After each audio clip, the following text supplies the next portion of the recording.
আজ ছিল আমার বাপের বাড়িতে অন্নপূর্ণা পুজো। আজ ইংরাজি ২৬শে মার্চ আর বাংলায় ১০ই চৈত্র। গত বছর আমার এই বাড়িতে যেই ব্রাহ্মণ সাধারণত পুজো করে থাকেন, তিনি নাকি হঠাৎই এসে মায়ের কাছ থেকে শুধু একটু চাল, কলা আর আলু দিয়ে মা অন্নপূর্ণার পুজো করে গিয়েছিলেন। তাই এই বছর মাও ঠিক করলো যে মা যখন চেয়েছেন তাই মায়ের পুজো হোক। তাই ছোট করে আমরা বাড়িতেই সবাই আয়োজন করেছিলাম। চৈত্র মাসের শুক্লপক্ষের অষ্টমী তিথিতে বাংলার ঘরে ঘরে পালিত হয় অন্নপূর্ণা পুজো। বাঙালির ১২ মাসে ১৩ পার্বণের মধ্যে এই পুজোটি অত্যন্ত গুরুত্বপূর্ণ, কারণ মা অন্নপূর্ণা হলেন অন্ন ও পুষ্টির অধিষ্ঠাত্রী দেবী। তাঁর কৃপায় সংসারে কোনোদিন খাবারের অভাব হয় না, এমনই বিশ্বাস ভক্তদের হৃদয়। সংসারে অভাব অনটন দূর করতে এবং অন্নের সংস্থান নিশ্চিত করতে দেবী অন্নপূর্ণার আরাধনা অনাদিকাল থেকে চলে আসছে। দেবী অন্নপূর্ণা মূলত দেবী দুর্গা বা পার্বতীরই এক শান্ত ও মমতাময়ী রূপ।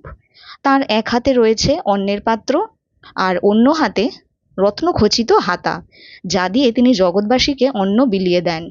পাশাপাশি পারিবারিক অশান্তি কমে এবং সম্পর্ক আরও মজবুত হয়। সব মিলিয়ে অন্নপূর্ণা পুজো শুধুমাত্র একটি ধর্মীয় আচার নয়, এটি জীবনের প্রয়োজনীয়তা, কৃতজ্ঞতা ও ভাগ করে নেওয়ার এক গভীর বার্তা বহন করে। তাই আজকের এই শুভ দিনে মাই অন্নপূর্ণার আরাধনায় অনেকেই নিজেদের জীবনকে আরও সমৃদ্ধ করে তুলতে চান। পৌরাণিক কাহিনী অনুসারে একবার মহাদেব এবং পার্বতীর মধ্যে এক বিতর্ক সৃষ্টি হয়।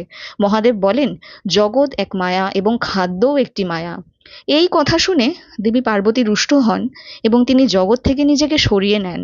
দেবী যেহেতু প্রকৃতিরূপী অন্নপূর্ণা, তাই তিনি অন্তর্হিত হওয়া মাত্রই ত্রিভুবনে দেখা যায় প্রবল দুর্ভিক্ষ, চারিদিকে হাহাকার পড়ে যায় এবং স্বয়ং মহাদেবও ক্ষুধার্ত হয়ে পড়েন।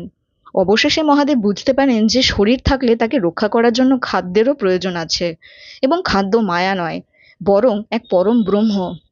মহাদেব যখন অন্নের সন্ধানে বের হন, তখন তিনি দেখেন একমাত্র বারাণসীতেই অন্নের ভাণ্ডার অক্ষত রয়েছে। দেবী সেখানে অন্নপূর্ণা রূপে আবিষ্ট হয়ে ভক্তদের অন্ন দিচ্ছেন। মহাদেব তখন স্বয়ং ভিক্ষাপাত্র হাতে দেবীর কাছে আসেন এবং বলেন, ভিক্ষাং দেহি। দেবী স্মিত হাস্যে মহাদেবকে অন্নদান করেন এবং সেই থেকেই মা অন্নপূর্ণার আরাধনা শুরু হয়। দেবী ভাগবত ও ব্রহ্মবৈবর্ত পুরাণ অনুযায়ী অন্নপূর্ণা হলেন সৃষ্টির আধার। কাশী বা বারাণসী হল তাঁর প্রধান ক্ষেত্র। বলা হয় কাশীতে কেউ না খেয়ে থাকে না, কারণ স্বয়ং দেবী সেখানে অন্ন বিলিয়ে দেন। বাংলার জমিদারি ইতিহাসে অন্নপূর্ণা পুজোর বিশাল মহিমা রয়েছে, বিশেষ করে শোভাবাজার রাজবাড়িতে এবং চন্দননগরের বিভিন্ন চালপট্টিতে এই পুজো মহাসমারোহে পালিত হয়। অনেক বনেদি বাড়িতে অন্নপূর্ণার মূর্তি সোনার বা রূপোর হয়, যা আভিজাত্য ও সমৃদ্ধির প্রতীক।